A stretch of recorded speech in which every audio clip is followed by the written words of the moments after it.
Isn't that the Google program where the Google study where they, excuse me, studied the attributes of the most successful teams? Yes. Or did I totally make that up? No, you did not make that up. I feel like we should do some conspiracy theories. No, you're right on, Jed. All right, so you nailed it. And so, do you remember what the number one factor is for high performing teams?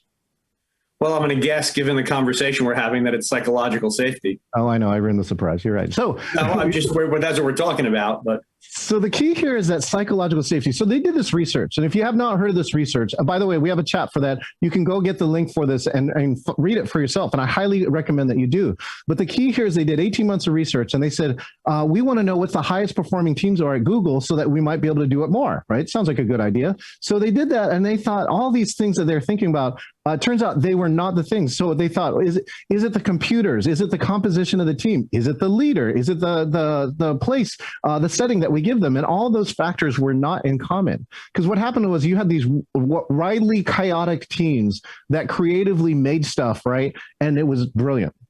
And then you had these other teams and they were like, hit their milestones, hit everything to the minute, right? And got to their place and did amazing things. And you're like, what do these two teams have in common? And in the end, it's these 5 things. Impact, right? Your team members think that work matters and creates change. Meaning that the work is personally important to a team member. Structure and clarity. Team members have clear goals, plans, and roles, right? Goals and roles. Dependability, right? People get stuff done. And that there's also reliability or accountability, I guess, in the team. But the number one factor was this: psychological safety.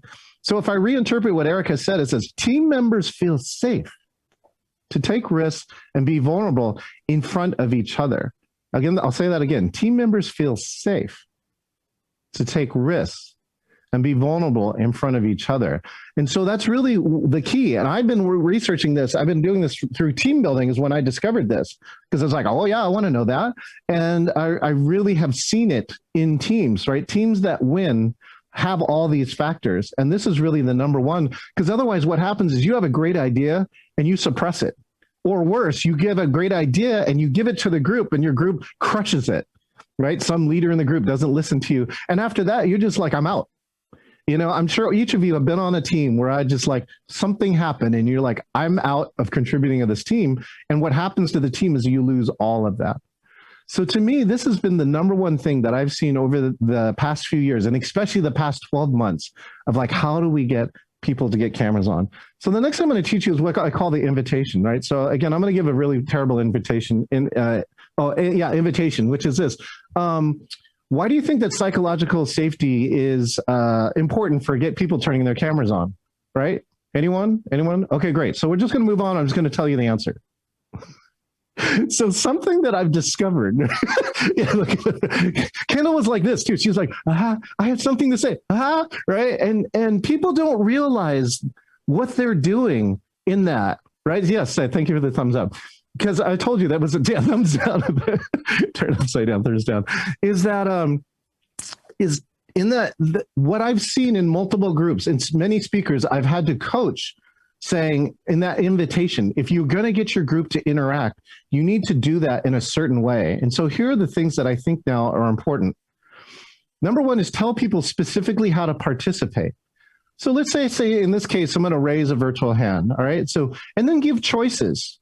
Give choices, right? It's okay either to do this or that or whatever you. And then number 3 is be comfortable with silence. So each of you in your head, count to 3 before you do something to this next invitation that I'm going to give you.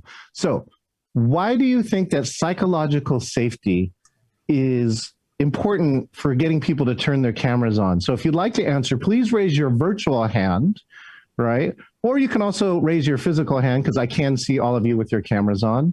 But yeah, if you're ready to ask, either raise your virtual hand or your physical hand and let me know.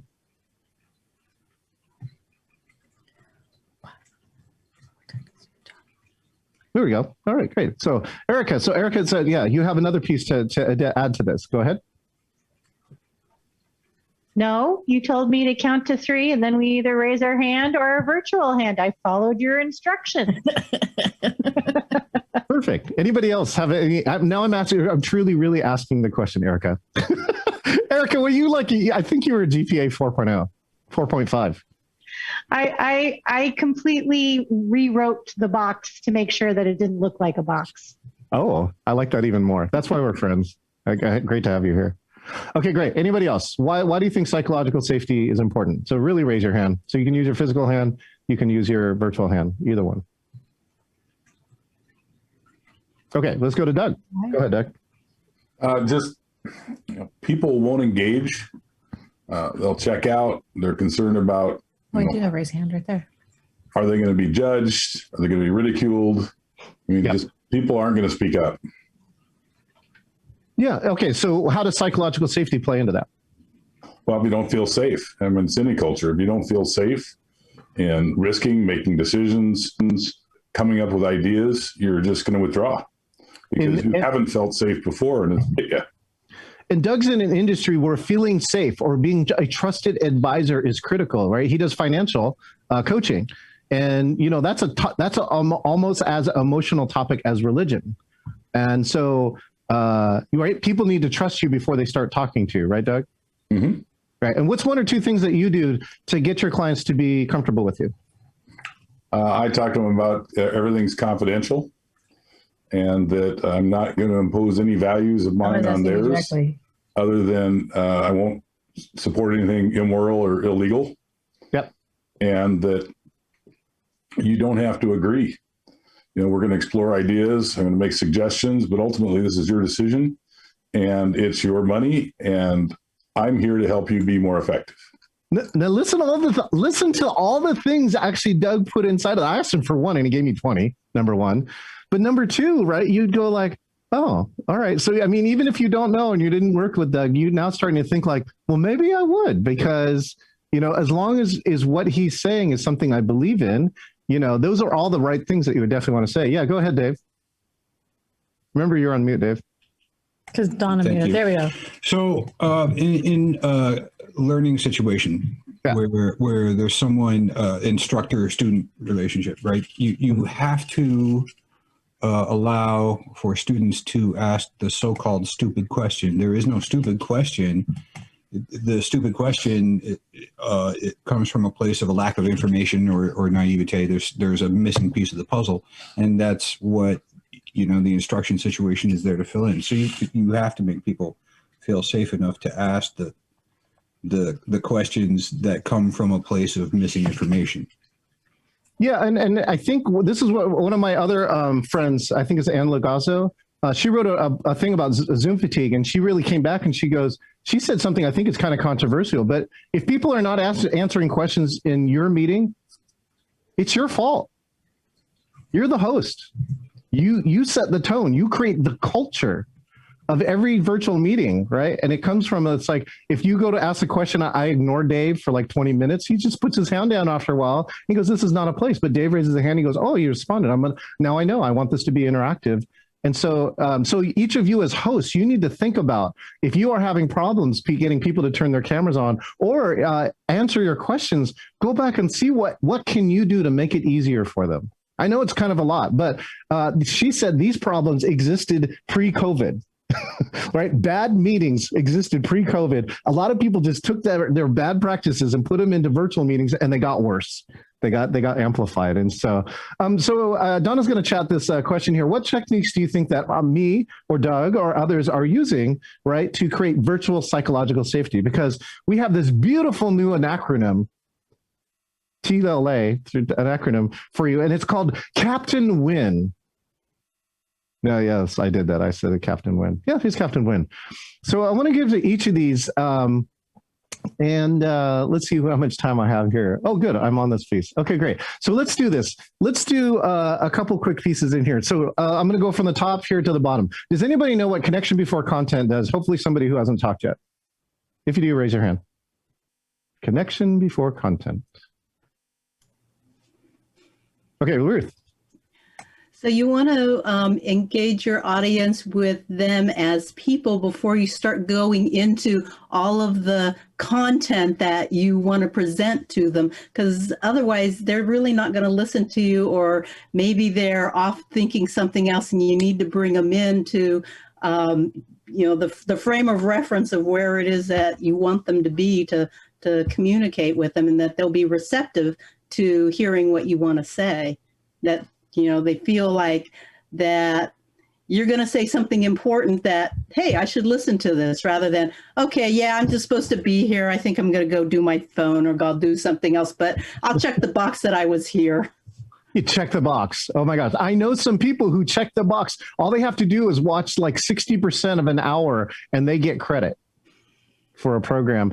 So Ruth too logged in 10 minutes before this program too. Ruth is a great engineer, right? She's also a great planner.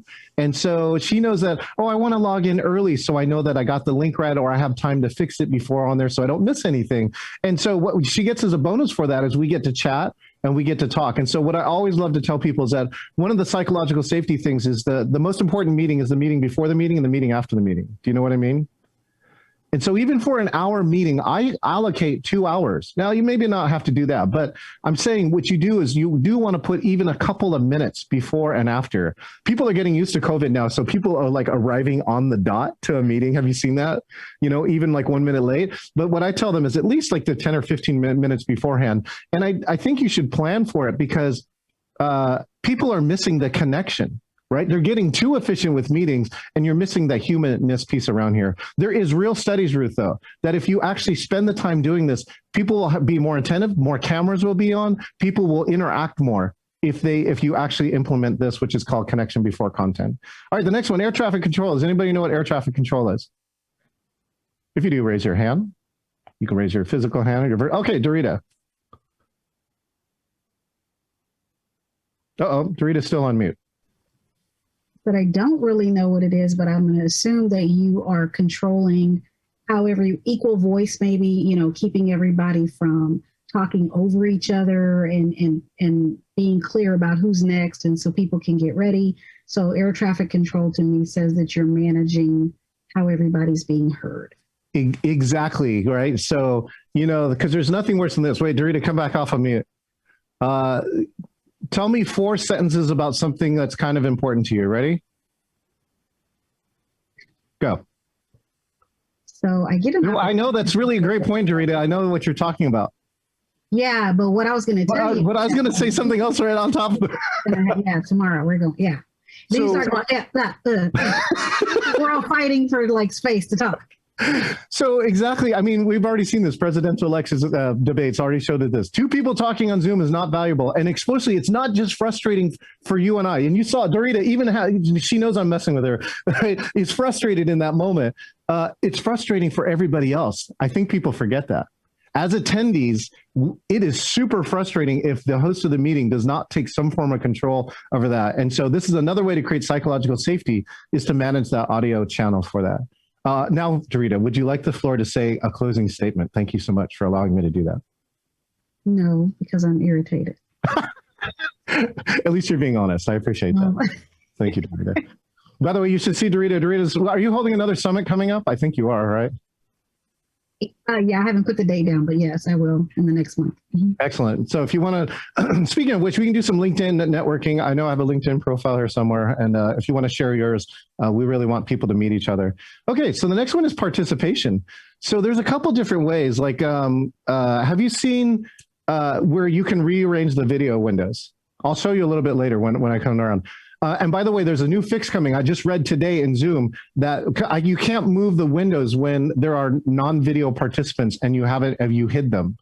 And that's kind of annoying in large meetings. But soon, what I do is if we went through and we did like a place where I engage you, you can rearrange the windows. And one of the things I do as a producer is rearrange the windows so that, let's say Doug was presenting, he can see who he has not talked to, and he doesn't have to keep track. All he has to do is look at who's talking, and everyone to the right and below has not been talked to.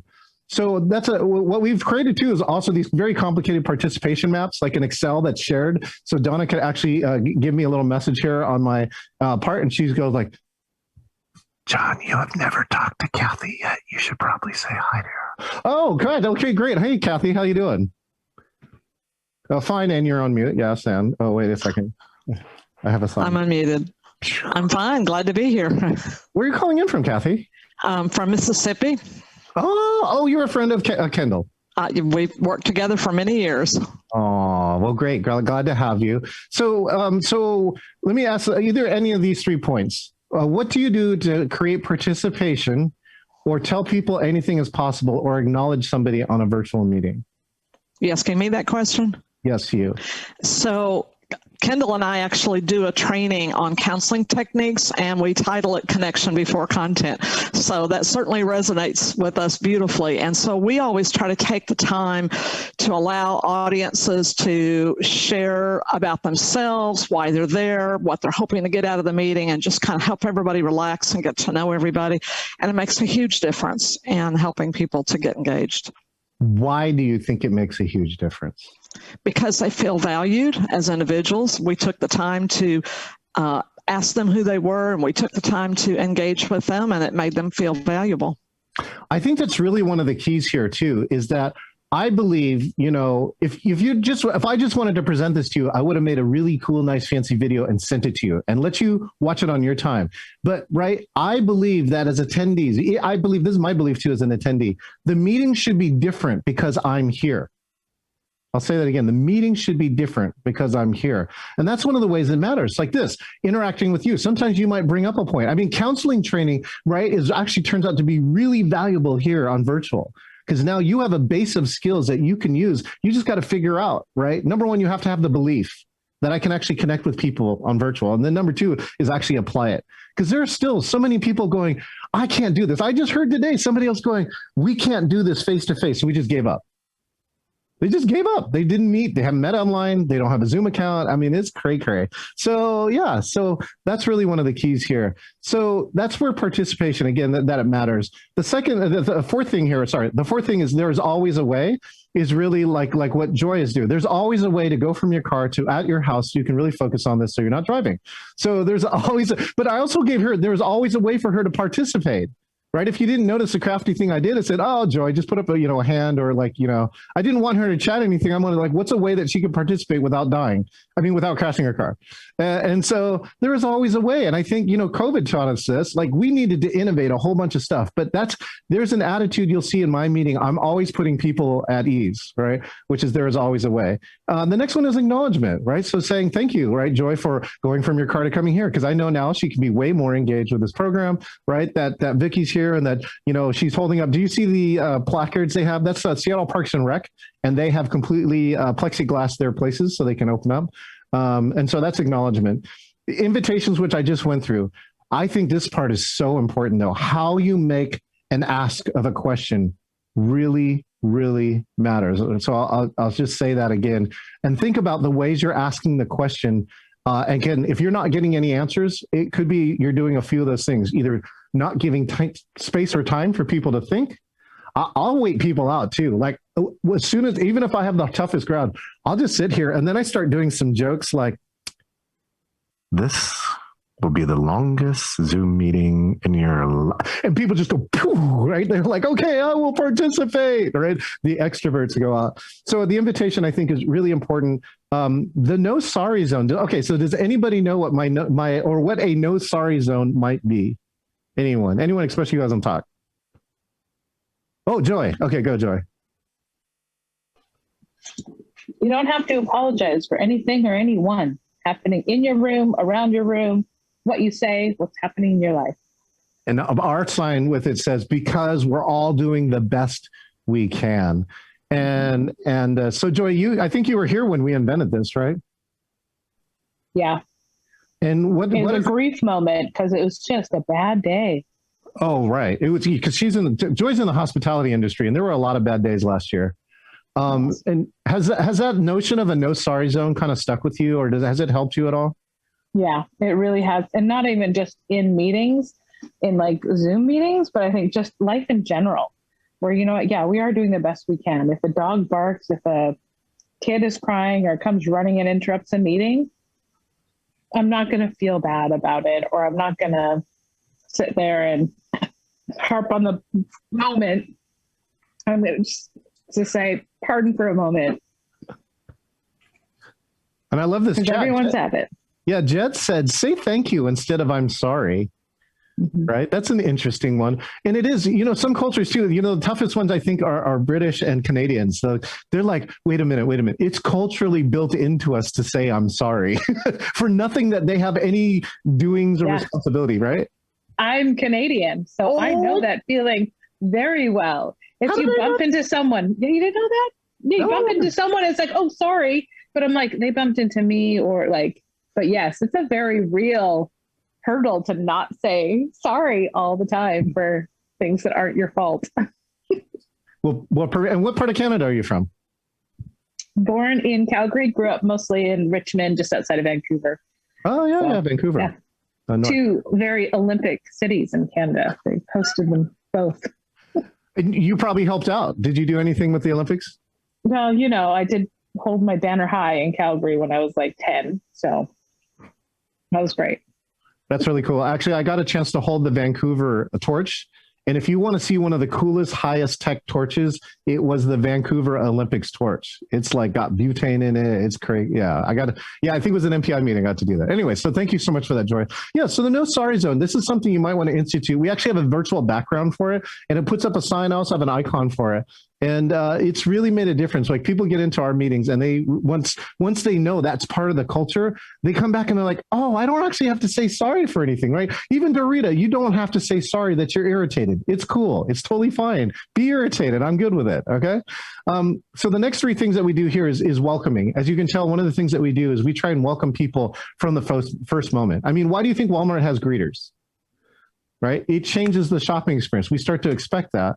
And so things like that. So welcoming is like knowing that Sarah just came here and we should all laugh a little bit. If we all laugh a little bit, we'll make Sarah happy. Okay, ready? So on 3, everybody unmute your mics and just laugh. Okay, ready? 1, 2, 3.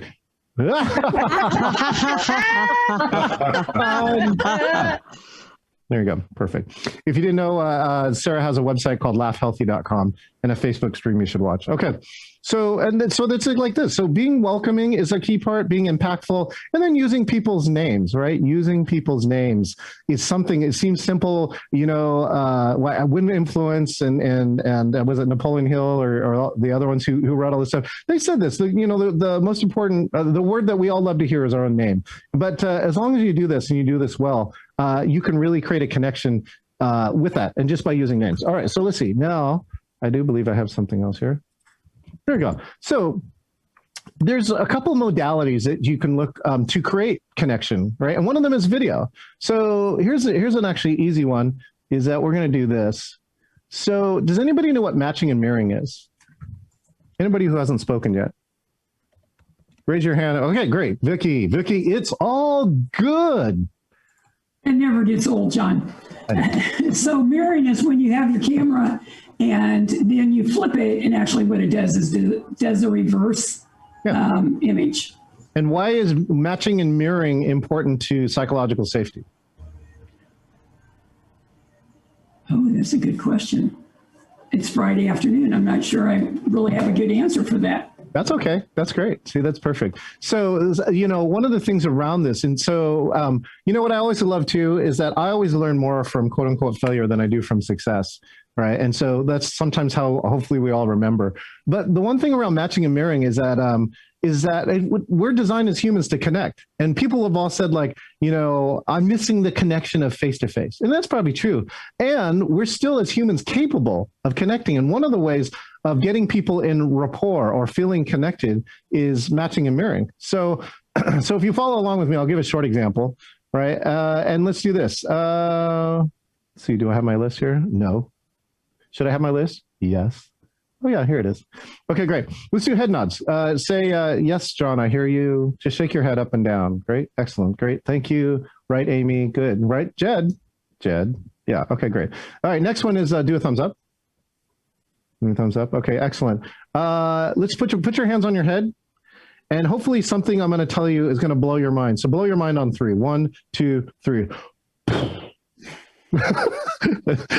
I love Doritos. Doritos is like freeze frame. I love it. I think that's like a 3D in a movie. Let's do this. We miss connecting with each other. So put your right hand up. Put your right hand up. Right hand up, Amy. There we go. 3, 2, 1. And now high five, everybody. Ready? High five your camera. High five, high five. Excellent. Great job. And we really missed this one. Oh, wait. Well, of course, we know applause. So let's applause everybody for being here, showing up. Regular applause, regular applause. Okay, but of course, most of the time we spend as an audience in a mute. So of course, the American Sign Language, and it was really funny. There was a Microsoft guy, and he goes, he saw my early versions of this course, and he goes, "You lost me at the hand wavy thing." And I'm like, "Oh my God, this is American Sign Language for applause, right? I didn't make this up. This is not jazz hands. This is applause if you were deaf, right? So put your hands up, right? And of course, shake your hands, Doug. Now it would be Doug. There we go. Doug is like still drinking. His 5 o'clock drivers. Okay, great. Thank you, Marnie. And Dave can't do that because he's got 2 beverages. Good job. So the last one is this. It's like, we miss this connection, but let's see if you can make a heart. Make a heart. Okay, great. Everyone, make a heart. Now push it at and through and past your camera.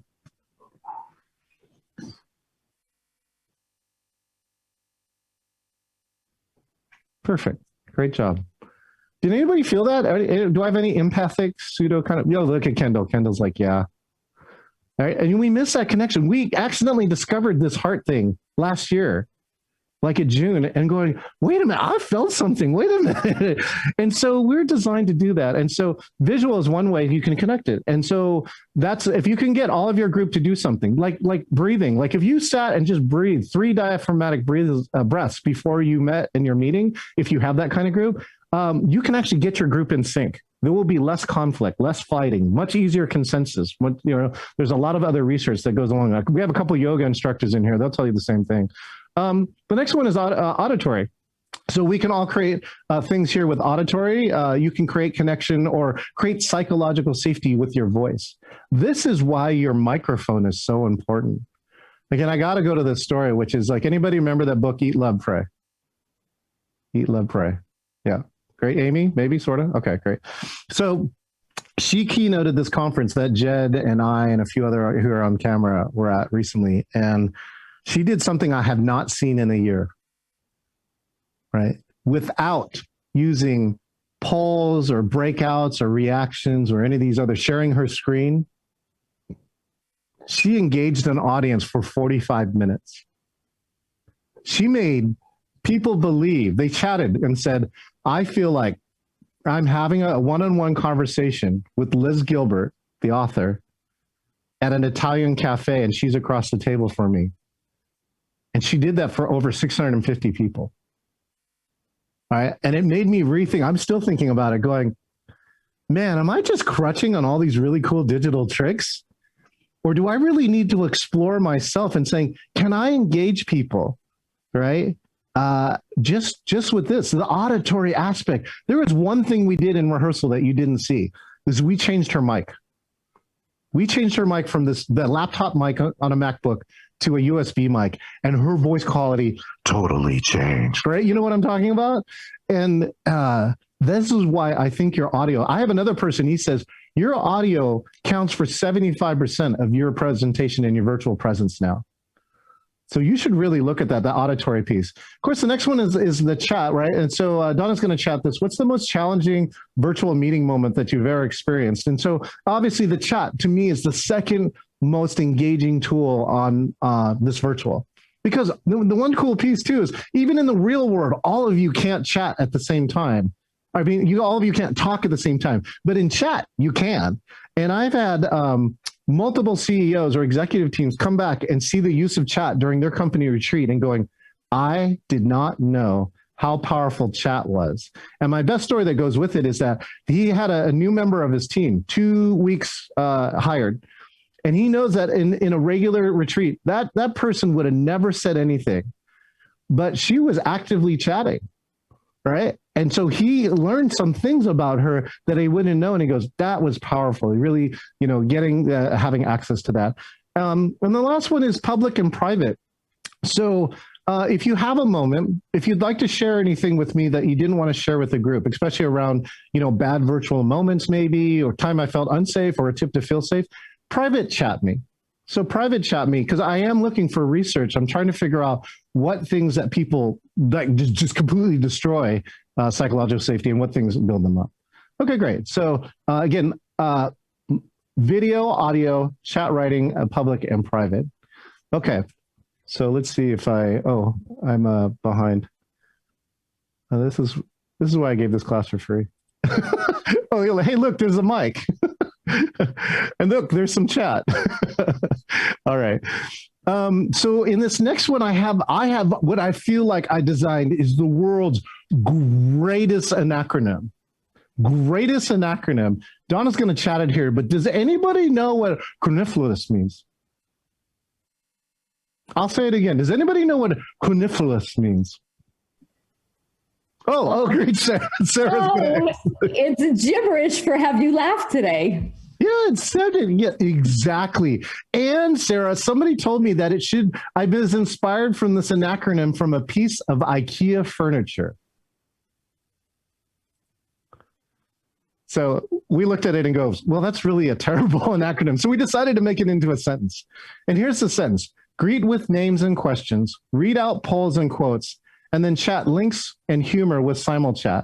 So let's do that. I'm going to bring in Jolene's here. Where are you, Jolene? Oh my God, Jolene has her camera on. Yes. Well, hi, Jolene. Great to see you. Great to hear from you. So as you can see great. I just greeted with names. Okay, so that one's easy. So let's do this. Somebody who hasn't talked yet, go ahead and let's raise a bunch of hands if you want to participate in this. And I'm going to get some people to help me out. So if you'd like to participate in this next section, I need like probably 3 or 4 people. If you'd like to participate and haven't chatted yet, just raise your hand. Donna Hook. Okay, Amy is 1.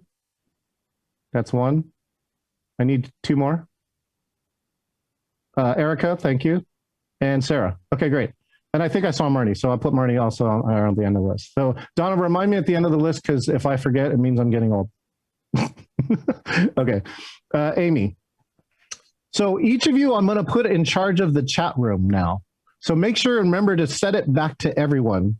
So you can actually click on everyone, or you can put 2 to everyone. But there's nothing worse too. Bonus tip, if you haven't figured it out, it defaults to the last person who private chatted you or you private chatted to. And by the way, nothing's worse than thinking that you're private chatting and you chatted to everybody and you said something that shouldn't be public. So I can tell you, if you want to avoid the you're on mute of chat, you want top 5 of Zoom frustration. Isn't a Zoom frustration? Kendall has a name for it. But you want to go there and always double check before you chat. Who is your chat directed to, right?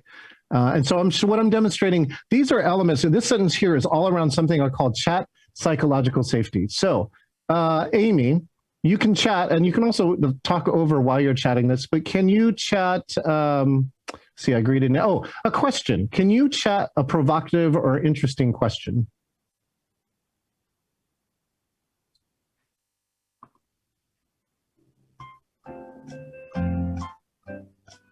Oh, okay, great.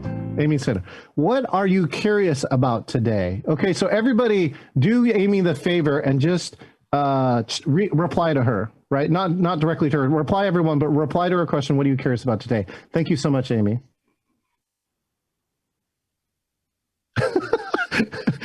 Jen GD says, wow, with an assignment like that, I'm glad I didn't volunteer.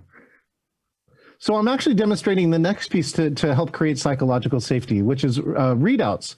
So readouts is this practice of, if you ask for a bunch of answers from a chat, select some or maybe even all, depending upon how many are there, and read them out. And this is an engaging part. Again, the tip here is use people's names with this. So Jed says, right, how to get people to turn on their camera. So he's curious about getting that. Let's see. Oh, that's Erica. Erica says, I'm curious about what I'm going to have for dinner. Dorita says, presenting and how to do more. Vicky says, when will COVID end and when will we open back up? Sarah says, I'm curious how to change 96 passwords in a hurry. Hey, at Amy. Okay, great. And then Jen is full of tax questions. Well, you're about a month or 2 ahead of that. Okay, great. So that's a readout. Let's do the second poll too. So Sarah, that makes me curious. Let's do the second poll here.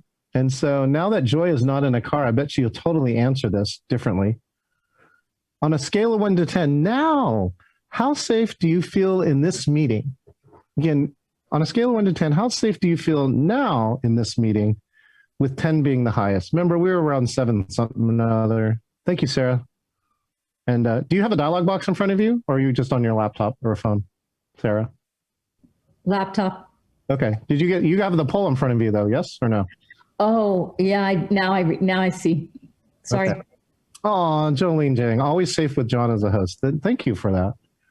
And again, it's something I work hard at as a host. It is a skill. You got to work at it. You also have to find out what works and doesn't work.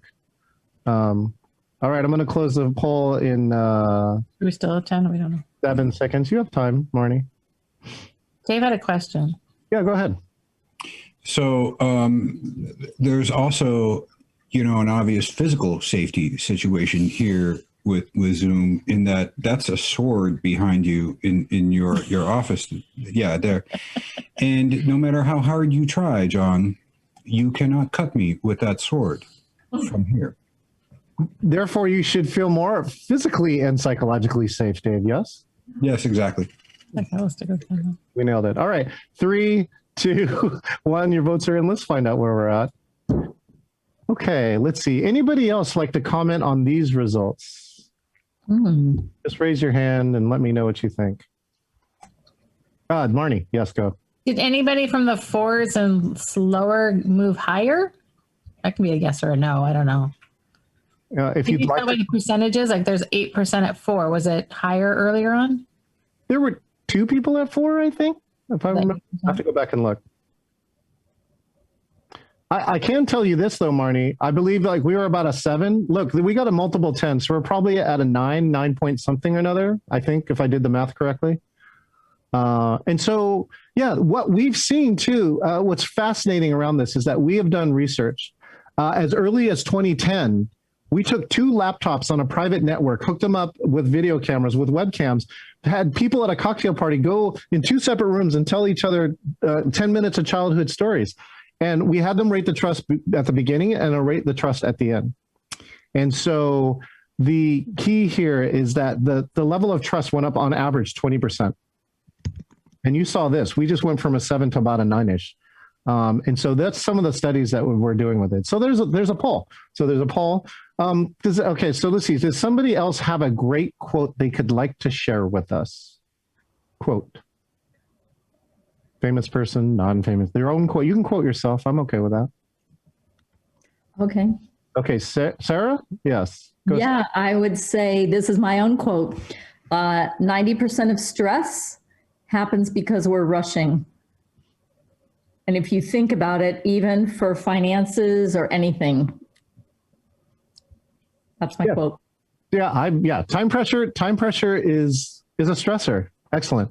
So let's do this. Everyone else, think of your favorite quote. Oh, look at that. Vicky is right on it. A friend is a present you give yourself. Oh, that's a fantastic quote, Vicky. Yeah, everyone go ahead and quote. One of the other things that we do, I instruct people who are ambassadors is to quote the speaker.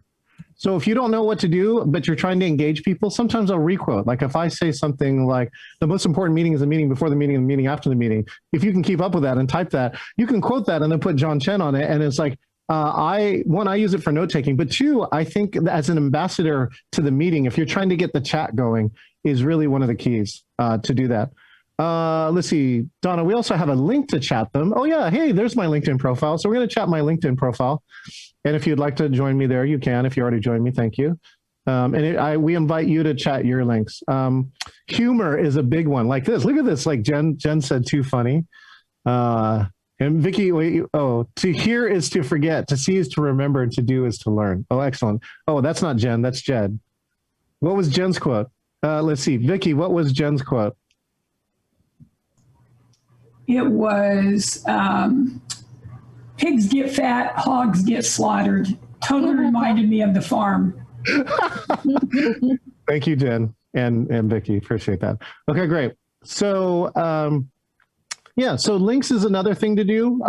If you've never seen me produce somebody else's meetings, even if it's not in my run of show what we planned, if somebody referenced something, if I can find it, and I'll chat the link back to people, and people are like, oh, thank you. And how'd you do that so fast? And so it's another way of serving your guests. You know what I love, Joy? When I spoke to MPI Oregon this week, I said one of the things about creating psychological safety is already in the basis of what you know, hospitality. All we're trying to do here is make this virtual meeting, right, have a sense of hospitality. And once they saw that, they were like, oh, okay, I can do that. And I think people forgot. That's what I think. People forgot. They got on here and they think like, oh, well, now I don't have to dress up. I can be in my underwear, right? I can let my dogs, do all the other, and that still happens. But I'm just saying that a lot of those things weren't hospitality minded. And so that's really think about, like having a circular fan in your background, right, is not hospitality minded. Because man, it is like all of us who are visual people, we're going, all we can see is that. We can't even see the speaker, right? So you have to think, like even if you're an attendee, you're doing these small things that will do it. Okay, so now we're going to do this last piece. And everybody write down, but don't hit enter yet. This is called simul chat. And I just want you to see this to see how powerful it is. Everybody chat what you think the most valuable thing that you've learned so far, but wait till I count to 3 to hit enter. So go ahead and take a moment. And again, we can do this. And when you are done or ready to chat, give me a thumbs up. Yeah, good. Thank you, Erica. Thank you, Dorita. Thank you, Kendall, I think. Yes. Thank you, Sarah. Thank you, Ruth. Okay, great. Thank you, Amy. All right, I think we have enough people. All right, on the count of 3, everyone hit enter. Ready? 1, 2, 3. Enter. Oh, my chat just blew up. Enough was Sarah. I'm glad that's going to stick. All right. Well, thank you for that. So now what I want to do is just do this last part here. And thank you. I am going to go a little over. I'm still working on the timing of this. But again, this meeting was scheduled to 6:30 in case you didn't know. So I'm going to talk to you now that, okay, now we figured out some ways to create psychological safety. Your next thing you would like to do is like, how do we go deeper? And I actually created an acronym for this called DEEPER. And so deeper, the first part of deeper is this, go deeper. And what I love to say about this too is that you got to lead with some vulnerability, right? So REI, I'm here in Seattle, and Recreational Equipment International had a CEO, and she cried on stage telling a story about how much she loved nature, what it meant to her. And that's all that people remembered from that conference. It had an impact on everybody who went to that. And so one of the parts about deeper is if you want to go deeper, you as a leader have to go deeper. Okay. The next one is experiment. Let me just tell you this right now. I don't think anybody correctly, even myself, doesn't know all the ways that we can deepen psychological safety. All right, you might have some ideas, but I'm telling you right now, you need to experiment. If this is one of your goals, you need to experiment, because right now, I think the world has not had this much experience being virtual. And so you actually can be a pioneer in this by just experimenting and discovering what works. You got to be willing to be emotional, and sometimes emotional yourself. Sometimes you might have to tell a story around that. Sometimes the way to go deeper is to perform. So the key to performing is doing something probably slightly out of your comfort zone, which might be poetry or a song or a dance or whatever. I don't know what it is, right? But it's something out of that. I think you got to be a little bit of exposed. So exposed meaning it reveals something about yourself. And again, I think it goes in the law of reciprocity. So if I give something to you as a group, you're more likely to give that back to me. And sometimes some of that is to be revealing. And last but not least is rooms, which stands for breakout rooms. Breakout rooms is the third most powerful tool. And it's one of the ways that you can go deeper with that. So I do believe that Donna is getting some rooms ready. And while you do that, I'm going to tell a story, because one of the things that we're going to do here, anybody read the book, 5 Dysfunctions of a Team? Anyone? Okay, Kendall. So Kendall, do you remember what one of the early exercises they asked you to do? No? Yes? Wait, you double muted yourself. Yes. Yes. I read it so long ago, but I'm sure I've committed all of them multiple times. Oh, perfect. So I don't remember the exact things that the team did. So the interesting part is that it was written by Patrick Lencioni, and turns out Patrick Lencioni is also published by Wiley, the book publisher that I have, and that guy has sold 7 million books, right? 7 million. All right, so I'm working on that, by the way. Anyway, so, and what he said, the easiest exercise, well, he says the exercise that he does consistently, and even with executives, is to tell a challenging childhood story, right? So here's the childhood story. So Ruth is here too. So Ruth actually maybe knows the childhood story, but I told the story, and someone from MPI Oregon said it triggered a memory he forgot about, and it was really important. Anyway, so I was growing up, and my kid, when I was about 6, my parents got divorced, and I can say "are" now because Ruth is here. So our parents got divorced, and I thought it sucked, right? And so I'm 6 years old. I'm in the bathtub of this new house that we had to move into, and I distinctly remember my mom coming in to check in on me, and I just goes, "Divorce sucks." That's my only thought. Now I thought divorce sucks, but now something else happened that was really, really challenging, which is so my dad he fell in love with a cancer patient, right? So he's a doctor. And then I got this story, and they said that they were going to get back together after she passed away. So, and she was scheduled to not live like 6 months. She was pretty far off in the cancer. Now, miraculously, and good for her, she actually lived for 5 years. So she got all the way to 5 years, and then she passed away. And I'm like, oh, yes, that's sad, but I'm the kid. So are my parents getting back together? And then I asked my mom, I go to my mom, okay, yeah, she's gone now. Are we getting back together? And then she broke down in tears. And then she goes, we're not getting back together. We're never going to be getting back together. And now I'm older, right? Okay, I'm 50 something. And I got to say that, oh, well, that makes sense. They were never going to get together again, right? I know that now, but remember, I'm like 6 to 8. Well, no, I'm probably like 10 or 11 years old. And it was much harder to deal with that. Was this like I thought something to be true for 4 or 5 years, and then it was not be true, than that. And I think that's something that really drives me to really be in integrity, right? And really listen to what I'm trying to say and try and make sure that I'm not creating that situation back. So anyway, so tell a childhood story. That's going to be the assignment. You're going to get a breakout room with two people, maybe 3. And that you're going to have 8 minutes, and hopefully you allocate enough time to just tell a challenging childhood story. And all I'm asking you to do is do that, and then watch what the level of psychological safety is to you inside that room. Okay. Any questions before we start? Okay. Donna, are you ready? Perhaps. So Donna can count off when she's ready. She can unmute, and she's going to count 3, 2, 1, and we will be back in 8 minutes. My little hand mouse never works to unmute, so I should know better than to try it. I know. All right, everybody. 3, 2, 1. See you later. You in 8 minutes. Hi, Jolene.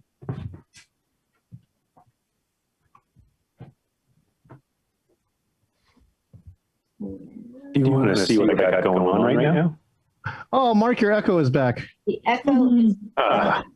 I left 3 in here for a breakout, or do you want me to move? Nope.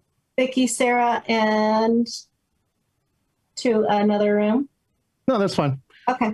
So Vicki and Sarah, you can use this time. Again, we have about 7.5 minutes. So why don't you two choose who would like to go first? Me, Mark, and Donna are just going to hang out, if you don't mind. Oh, sure. Watch us become vulnerable and bare our souls. Exactly what I was thinking too. Well, I think we should put them on the hot seat. You can afterward. You can come back and ask me anything you like. Okay. I'll reciprocate anything. But anyways, who would like to go first? Rock, paper, scissors, Sarah? Go for it. Yeah, ready? Go. I guess you're cutting my paper, so you get to decide. I'll go, since I don't know how long my voice is going to actually last. Oh, all right. So anyway, my brother actually just died February 11th. And thank you. It's really bringing up a lot of history, because there was 4 of us within not quite 6 years. And he's the oldest and I'm the youngest. And the other 3 people always thought we were triplets, because We're all about the same size, blonde hair. I mean, when you physically, we all looked it. Anyway, he was kind of the oddball out, and in many ways. But we have said this as adults that he bullied us our entire life. And I didn't think I would have the emotions that I did on the day of his death. And I've said this many times because the day was a Thursday, and of course I had to work. I mean, I could have taken it off, but why? To sit around and, really think? Why not go into a meeting and get paid for it? And, but anyway, I said, bottom line, he's still my brother. And so the big old class rings that boys get, he would turn those upside down so the stone would be on the palm side of us. We'd be doing homework at the kitchen table, and he would just go by and hit us on the head. I mean, that was just some of the crap that he would do. And so because of COVID and because my sister's moving into a new house, my other brother has some things going on, they have they're going to hold the service April 17th back in Nebraska. And it's like, well, for me, that really sucks because I have spring break the week before, which I'm trying to pull off. And I said, I just don't know that I can be there, but I think that we all need to be in the same room at the same time, talking about issues and getting through some of these issues. So, and then I said, and I know you guys think that I've been out here too long and I'm just nothing but a tree hugger, but I do think that we need to talk. And so anyway. Well, I hope you find some clarity and what you're looking for when you get to do that. Thank you. I appreciate that. I'll tell you a quick thing. When I was around, I don't know, 4 or 5, I had to wear a patch over one of my eyes for a solid year because I had lazy eye. And I distinctly have a memory of my sisters and my cousin and I being at the swimming pool. And I remember we were just hanging out and standing in a little, a little pack. And there were some kids over there and I remember them pointing and sniggering. And I was sure that they were laughing at me. But it was an early time that I just learned to laugh it off. And, fast forward all these years and I do a lot of laughter, but that was an early incident that I sort of found laughter is a thing that you use when you're uncomfortable. I didn't know it then, but it is one of the ways that you deflect when you're feeling bad. So.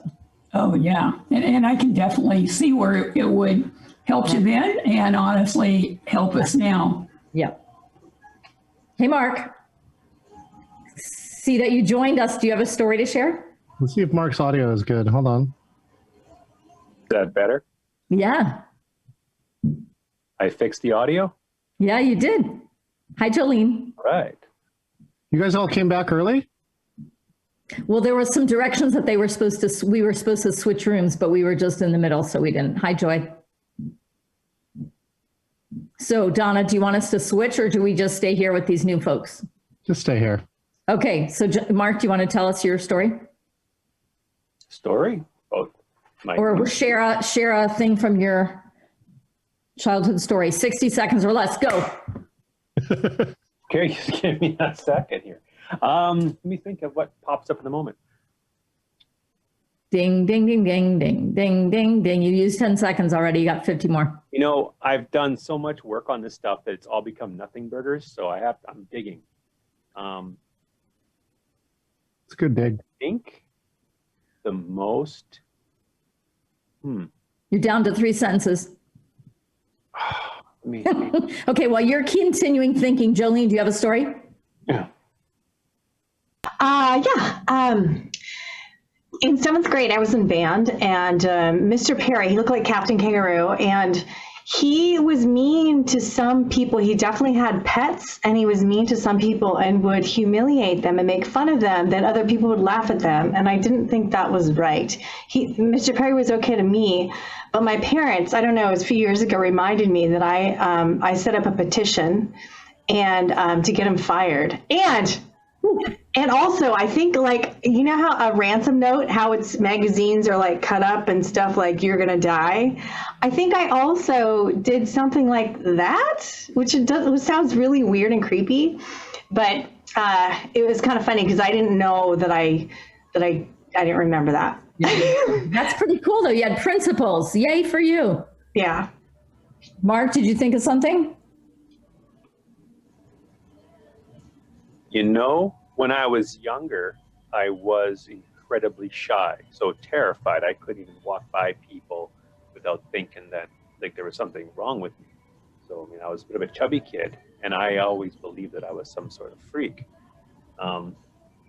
And there's no reason for it; it was just there. So somehow I had imprinted some idea of somehow I was a freak somehow. But I mean, all the years of performing live and doing this stuff is kind of just made it all. Oh, we got 7 seconds left. Okay, Joy, say hi. We'll come back and we'll grab the other people. I'll play some music as other people come in. Thanks, Sarah.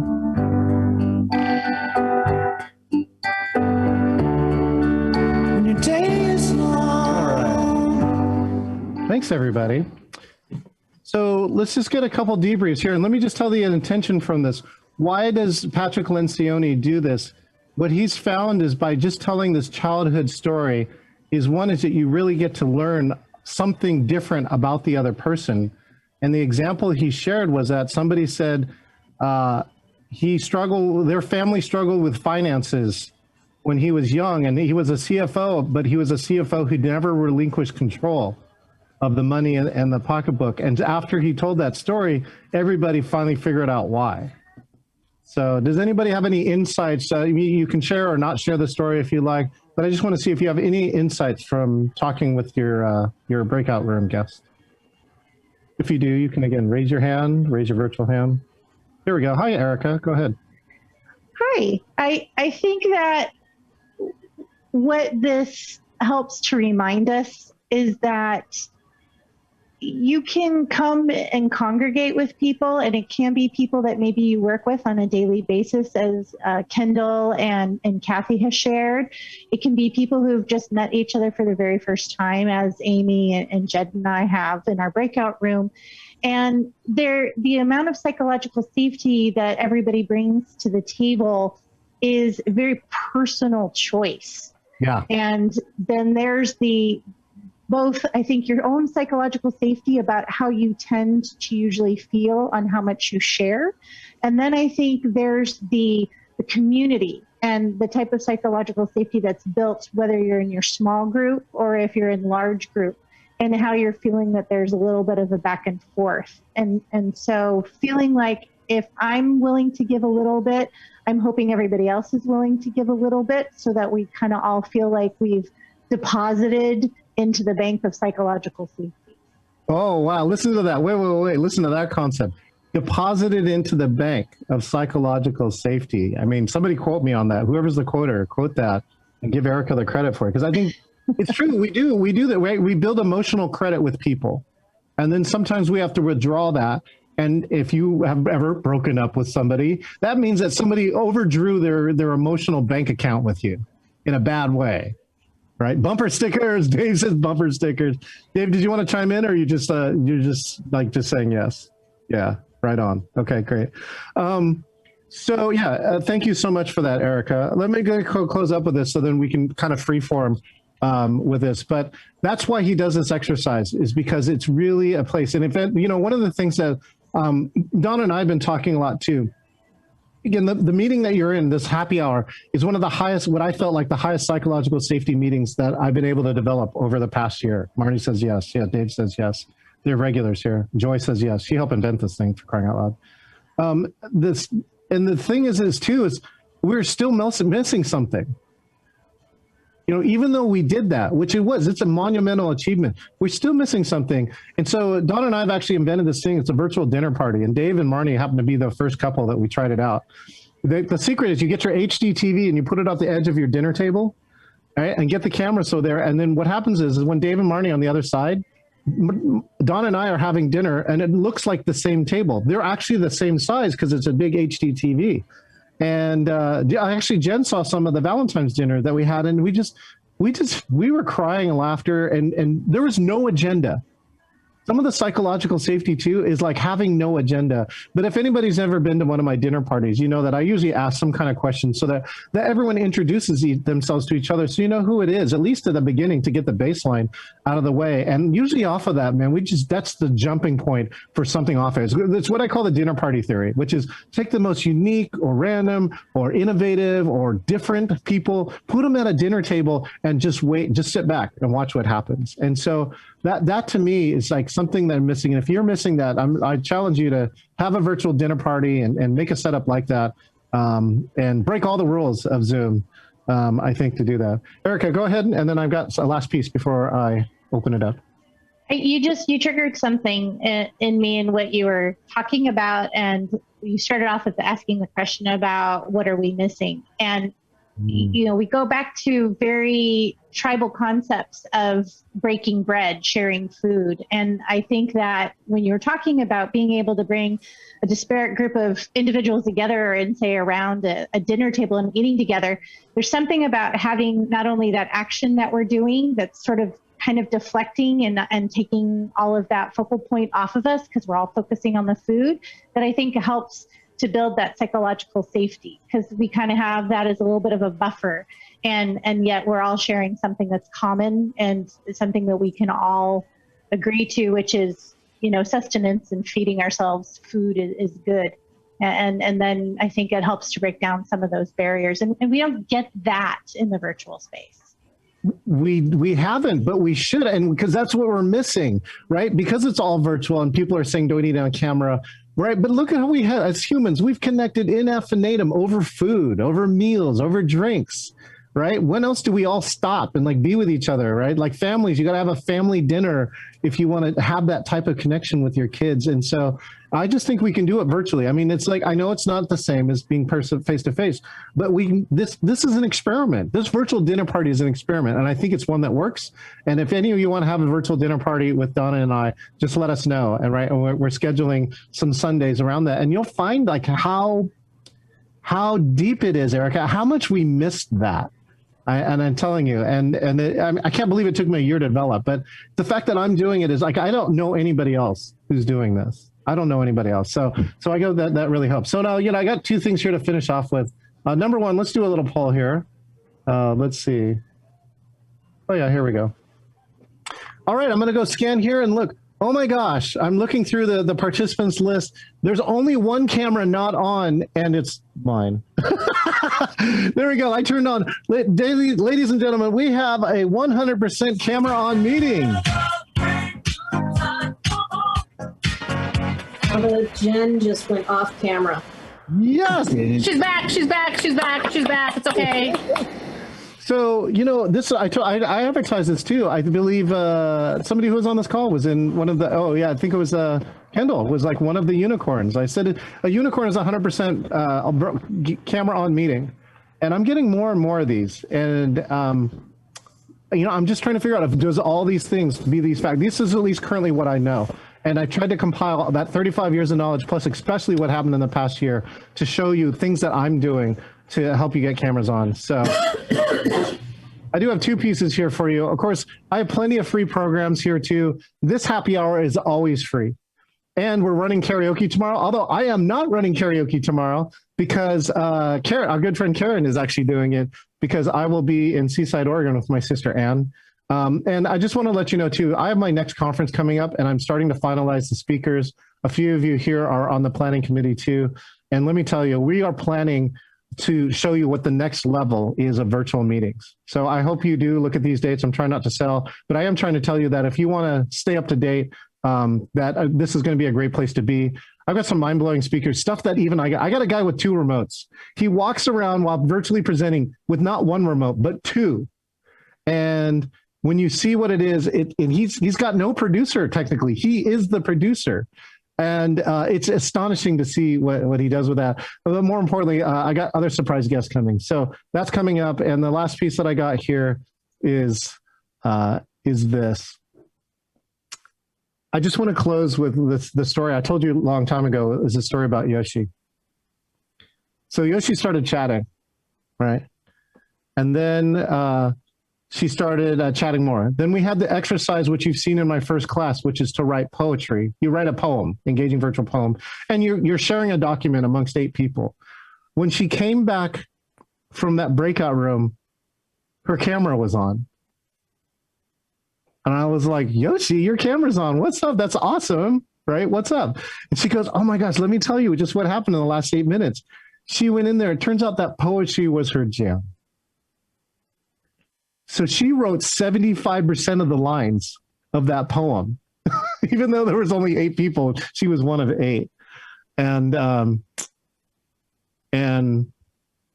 it just gave me a testament. It gave me one of my early testaments that I think I did something right, because I got somebody I think who was literally, I felt like deathly afraid of turning her camera on.